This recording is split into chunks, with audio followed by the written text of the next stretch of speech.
That sounds good. That works. That works great. Wide open. Why don't we? Yeah, that's the great thing about a short meeting. Yeah.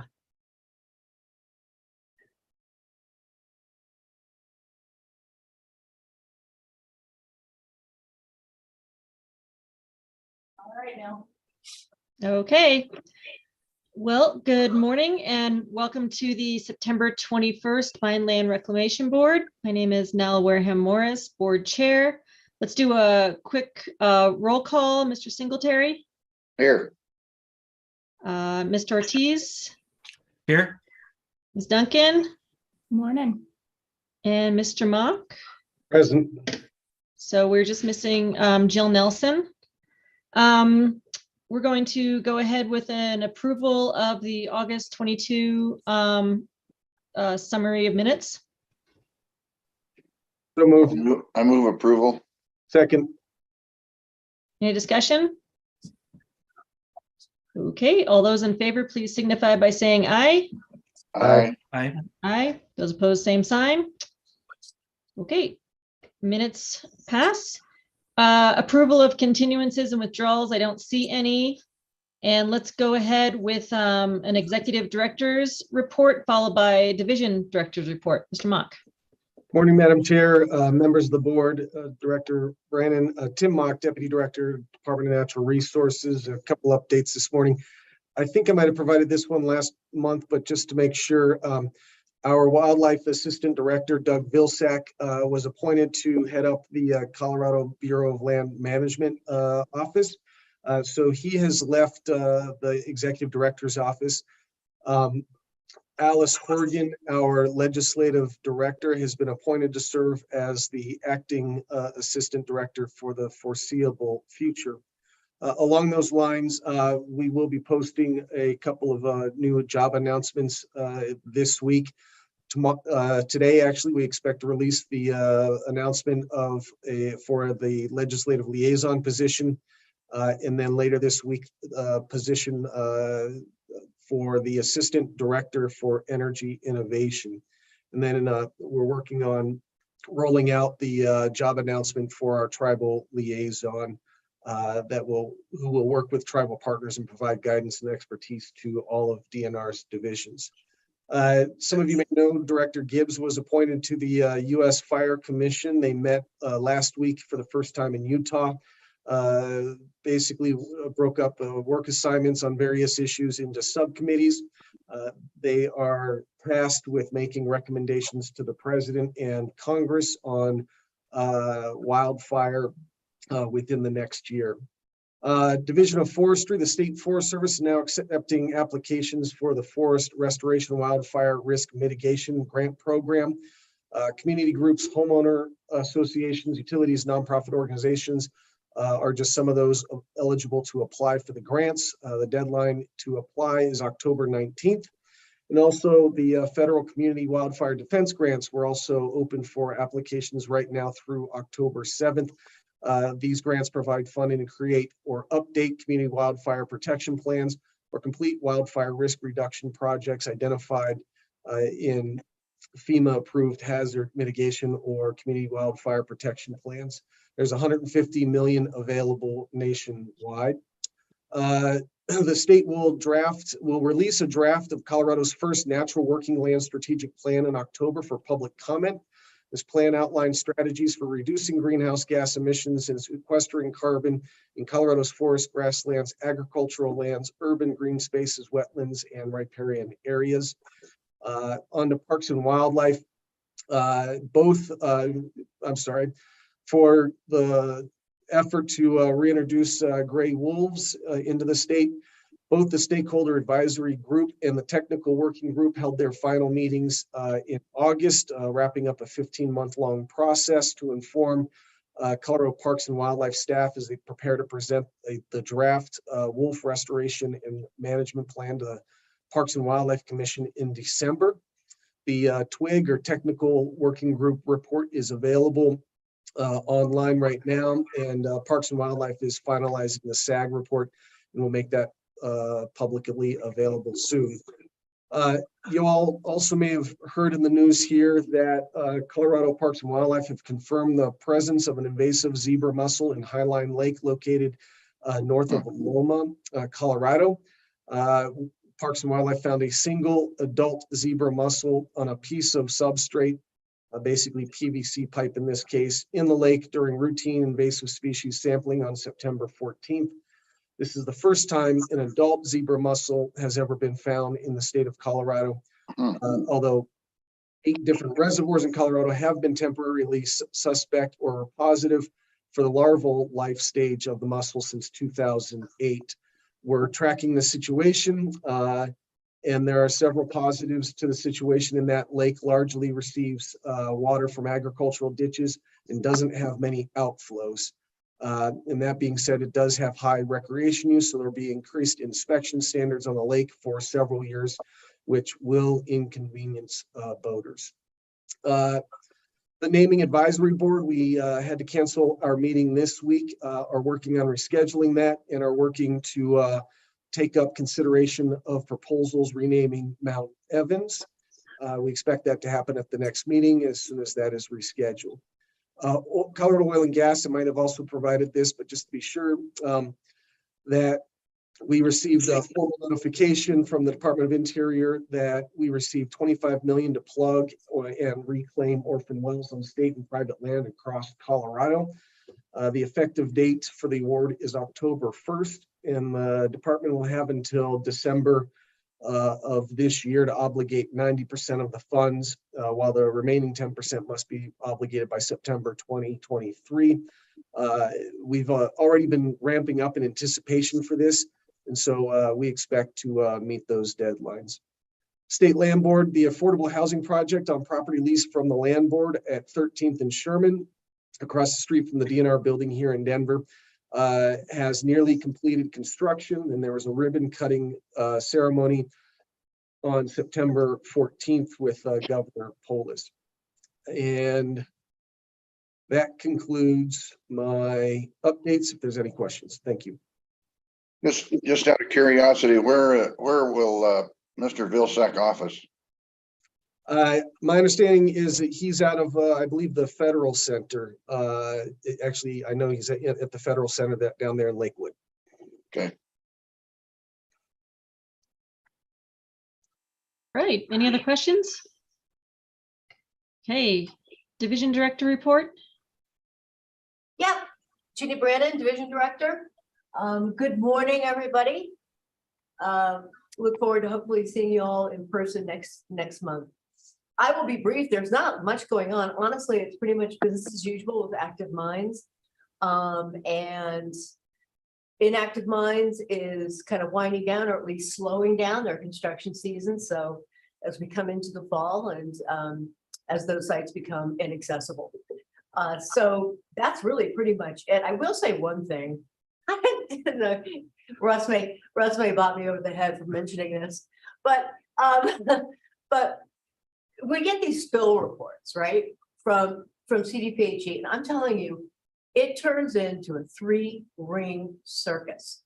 We had 38 people on a string late last week, and it was just a matter of, you know, one of our guys going out the next morning and everything was fine and none of it was true, and you know, and people and CDOT was involved and CDPHE was involved, and I don't know, somehow our sister agencies and ourselves, we need to get together and think of a different plan, because I mean the amount of state resources over absolutely nothing that consumed.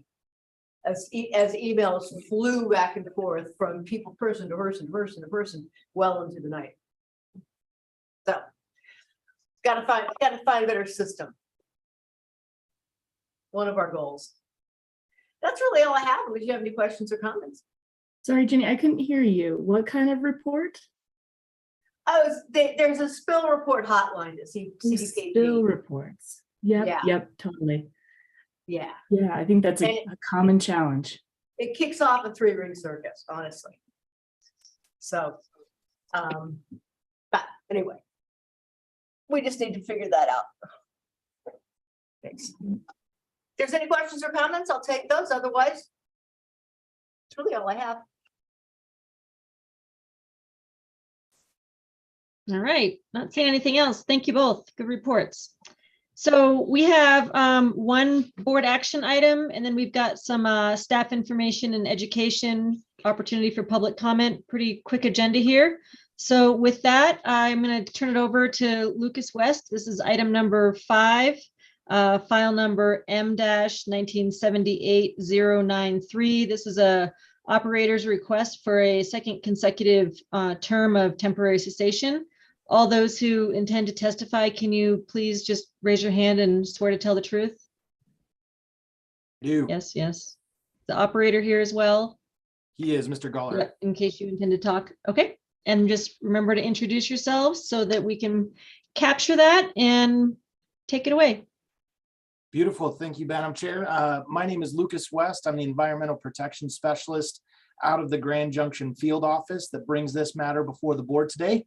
What we have is consideration for the operator's request for a second consecutive term of temporary cessation.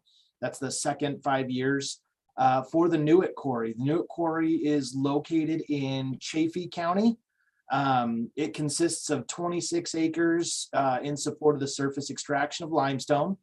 Division currently holds $132,228 in financial warranty, which is more than adequate per the division's previous reclamation cost estimate that was conducted in June. That followed up staff inspection.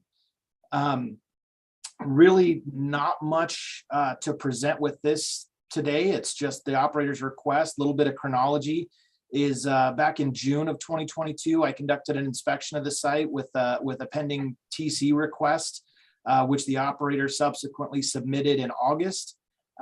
We scheduled the matter before the board and made sure to send notice to Chaffee County. No comments or objections of any kind were received. I actually conferred in person because the site does lie on U.S. Forest Service land.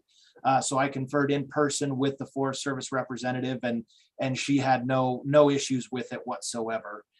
Looking into the permit and file review, division staff found the records indicate the operator has had no history of violations.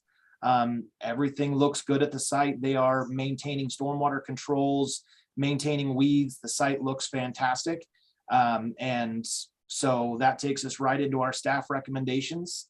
That staff recommends the board accept the operator's notice for a second or consecutive 5-year term of temporary cessation, which will begin on January 1st, 2022, and will end on January 1st, 2027.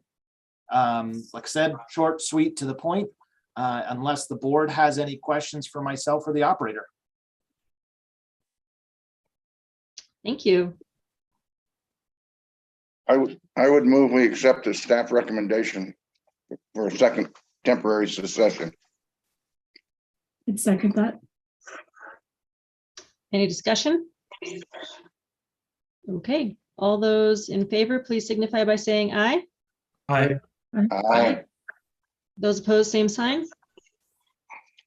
All right, hearing none, the motion passes to accept the operator's request for second consecutive term of temporary cessation beginning January 1st, 2022 and ending January 1st, 2027. Thank you for that. And hey, thank you to the operator. Thank you for being here. It's really great to hear such a concise and ahead of schedule and sound, just to hear Lucas's assessment of the site, and certainly your partnership with the Forest Service and the counties. We appreciate your operation and being a good steward of that. So appreciate it. Oh, you're welcome, Madam Chair. Okay, moving along. Item number 6, this is going to be just staff information. I believe we are handing this over to Russ Means. Good morning. Yeah, this is Russ Means for the division. Got a couple of things of stuff to apprise the board of. The first one is the division is accepting nominations now for the Jack Starner Memorial Reclamation Award. As the board is aware, the award honors the memory of Jack Starner, who served on this board and stuff in its early creation. We have sent out a notice and stuff. It's on our web page. It's also, we sent a chimp email to all of our construction materials operators. CSSGA has also gotten the notice and they're sending it out to their membership. And of course, our own staff throughout the summer and stuff have been doing inspections and stuff. And if they find some interesting and good sites and stuff and that, they can nominate them as well. And the deadline for that's going to be Friday, November 4th. We have a little bit of a longer period for submissions as CSSGA's annual conference and stuff used to be right before Thanksgiving. And now it's the first or second week of December. So we're going to leave that open a little bit more. And I think it's really important to know that not only are we looking at great reclamation and techniques, but the division also is looking at collaboration with stakeholders and other ways of reaching out to the community to expound on the importance of construction materials in the community. With that said, I'd like to talk, the primary thing and stuff to talk about today is I sent to you a draft of what we're calling the pre-hearing conference guidance for submittal of witness lists and other exhibits. This is our ongoing efforts and stuff in that to try to make things a little bit more clear for the public and our operators and stuff when it comes to the more formal process that comes before the board. Over time, we've had issues and stuff with different types of formatting coming in as far as exhibits, witness lists, and maybe a little bit of scatter and stuff on where to send that information, especially in today's electronic age. So this memorandum and stuff was put together with staff, by staff, along with conversations and stuff with Cami, and that to try to make it a simpler or at least an understandable process. I think it's really important to note that what we're going to be doing with this is when we finish the public comment period and we identify parties, we usually send out a notice and stuff to them, recognizing them as a party in this process. So along with the citizen participation guide, this will be an addendum to that and stuff to explain to them that when we get to the pre-hearing conference and stuff, what their rights and responsibilities are, but also how we want things and stuff submitted to the board so that it comes in one format that's easier for you all to review and understand, and also for Cami to put together and stuff in a more easy format. So, and then when we typically when we schedule a pre-hearing conference, we send out a notice on that. This will be attached again. And once in a while, we have a separation between the pre-hearing conference notice and our letters of rationale. We will probably attach this onto that so that the parties, the public and stuff gets 3 different opportunities and stuff to get this. And that's so that they understand and stuff coming into the pre-hearing conference, what's expected of them, because they don't deal with this process and that. So we want to make it as clear as possible and as easy as possible for them to participate in that. So with that, this is a draft. I sent it to you. I am open to any kind of suggestions or anything that you might have before we make this public. And if the board is okay with it, or with some minor edits and stuff in that, then we'll send this out to staff and get this out to the public and stuff as quick as possible. So are there any questions or concerns or edits and stuff that you'd like to have added in? Good morning. I had one quick question on the party status, which is page 23 in the board packet. You have the 3 listed ways that a person may become a party. The only point of clarification I would add maybe is if you want participants to do all 3 of those things, or if it's more of an or kind of moment. So do you need them to submit the timely comment and attend the pre-hearing conference and attend the formal board hearing? I think that's kind of clear, but just kind of really hammering that home that there's a time commitment associated with participation, and that it would be all three of those things. That's a good point and stuff, and that's easy to fix. Thank you.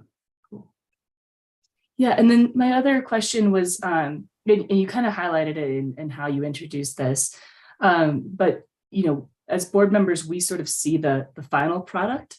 We don't really see the efforts that go into developing, all of these pre-hearing and hearing documents. So are there specific issues that you've had or specific feedback that you've gotten from folks who want to participate, who either don't understand and the language in here is really specifically addressing some of their points of confusion?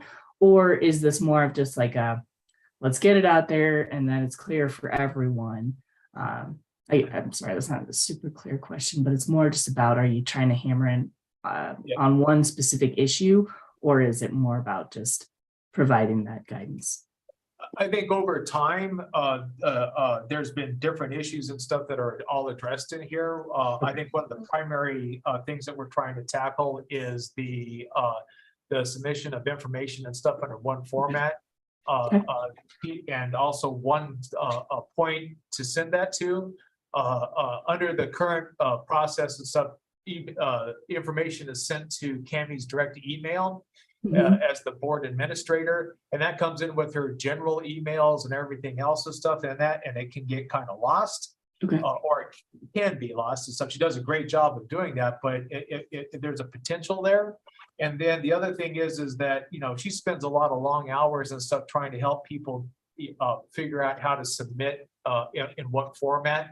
Some attorneys' offices have some their own system, and somebody may have something else and stuff. So by us telling everybody it has to be PDF, she has that. And then also the nomenclature for the files, we get things named or not named. We get an email that has no information as to what it's pertaining to, and then we all have to go through and figure out which one this is going to, which in a normal board meeting, we may have one or two, but we've had things and stuff where we've got 3 or 4 different items going and we don't know which way it's going. So a lot of this is just things that we've stumbled over and that aren't very clear to the public. So trying to educate them on what we need and stuff in order to make the process work smoothly is our primary goal. Perfect. Yeah, thank you very much for clarifying. And my last comment, I promise I'll stop talking, is around the timelines. I noticed having a hard time finding the language as I'm trying to think and speak at the same time. But in here, there's a notice of 10 days or 20 days from the posting in the newspaper. And I know that had been an issue in the past for folks who either don't receive the paper or don't read that paper or what have you. And I think we had talked a couple of months ago that it would also be on the state website. Is that correct? Okay. And go ahead, sorry. Yeah, I was gonna, it is on the website and that's some of the links and stuff that we have at the back there. And also that'll segue into a conversation and stuff when we're done with this one and stuff I want to chat with you guys about. Okay. Okay, well, terrific lead in. Okay. Otherwise, thank you so much for putting this together. I think it's really helpful for folks and certainly encourages a smooth public process. So thank you. Great, thank you. Any other great questions, Lauren? Thank you. Anything else? Okay. All right, we'll make those adjustments and stuff and go from there. Segueing, as I said, into another conversation I just want to let the board be aware of. Over the course of really the last year or so and stuff, the division and the board have heard about, public notice processes and that, a lot of what we do and stuff is dictated by statute and by rule. But the one thing and stuff that we can do and stuff is try to make information as easily available as possible. So we are looking at different things. It's on the website, and if somebody goes to our website and stuff, then they can actually look at all of the applications and stuff that are under review. They can click on a link and stuff, and that'll take them to that file so that they can review that. one of the things that has come up in discussions and stuff is actually putting a QR code on all of the public notices and maybe even in our own notices so that somebody in today's world and stuff, there a lot of things are QR code. You go to a restaurant, that's how you get the menu and stuff, and that whether you like it or not, that's a different story. But anyway, that way, if somebody comes up and stuff, and that instead of if the idea and stuff is to scan that QR code, and that will take us directly. That will take that person directly to our website and to the applications under review. And so we're working on that. And as always, we're looking for other methods and stuff to make it easier for the general public and stuff to find out information and where to find it. And that while still working within the framework and stuff of the statute and the rules that we have. So, but if any board members and stuff have any other better ideas or and stuff in that, please feel free to give me a call and let's have a discussion about it. We can have a discussion here if you want. But we are always looking for better ways and stuff in that to get information out and stuff to the public in general. So. Let me jump in one more time. I think that's a great idea. I think that adds accessibility, and certainly, unfortunately, most of us are glued to our phones more than we'd like to be. So having sort of an option, that's immediately accessible that way is a great idea. One other thought I'm having, and maybe you're already thinking the same thing too, is, when I drive by public notice signs, that could be another great place to have a QR code accessible for operators to include in that signage. Because I'm on site, I'm thinking about it while I'm there. And if I can scan that QR code while I'm right physically there, maybe that's one more way to get me as a public member engaged and thinking about this opportunity to participate in the public process. So, all right, any other comments or suggestions? Okay, and then finally, just setting up a flare that right now on the tentative agenda for next month and stuff, we have a couple of issues and stuff that might take a little bit of time. So just be prepared for, at a minimum, a very long day. Things drop off, things get added on, but right now and stuff for that, it looks like it's going to be a very busy day. So we appreciate stuff that your time and stuff, and so we want to make sure and stuff that you're aware of that October could be a busy day. And with that, I'm done, Madam Chair. Right. Thank you so much. That was really helpful. Any other questions or discussing on that topic? Yeah, Madam Chair, this is Patrick. No, I think this is a great way to standardize what is submitted to help staff and CAMI, make their lives a little easier. One thing thinking back to our last meeting was like having a map that shows like a date of when that satellite imagery was taken, to show like roads that were used, and whether that was like an agricultural operation, due to agricultural operation or due to the mining activity. So I think, we've spent a lot of time like speculating, what is that road used for, so finding a good way to like label and maybe like get a date to the imagery is always helpful to allow us to not have to deliberate, the exhibits and what is fact, what is someone just trying to demonstrate their need for managing their operation. So I think it's just really good to set expectations that are clear, and I think this is a good way to do that, for us as the board to also kind of know what we're expecting, but also for the operators and the public to kind of know what to expect when they're involved with this process.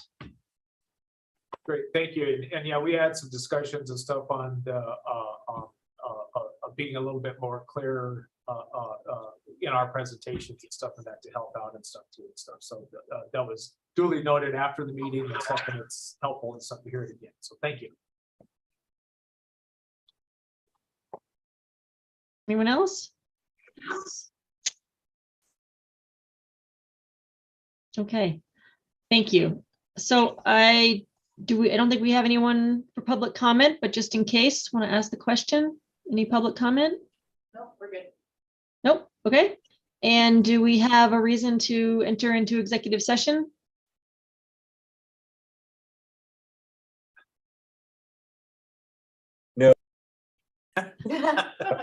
Sorry. No, not this month, Madam Chair. Okay, thank you. Sorry to put you on the spot. I know that was a struggle right there. That's all right. That's it. Sometimes it's all thumbs on these things. All right, sounds good. Well, thanks for the heads up on the October meeting. We will plan for an efficient meeting, but a long day. And with that, entertain a motion to adjourn. So moved. Second. Second? All right. Okay, thank you, everyone. Have a good rest of your day, and we'll see you next month. Thanks. Thanks, guys. Thanks, Thanks, everyone. Take care all. Re-sign this.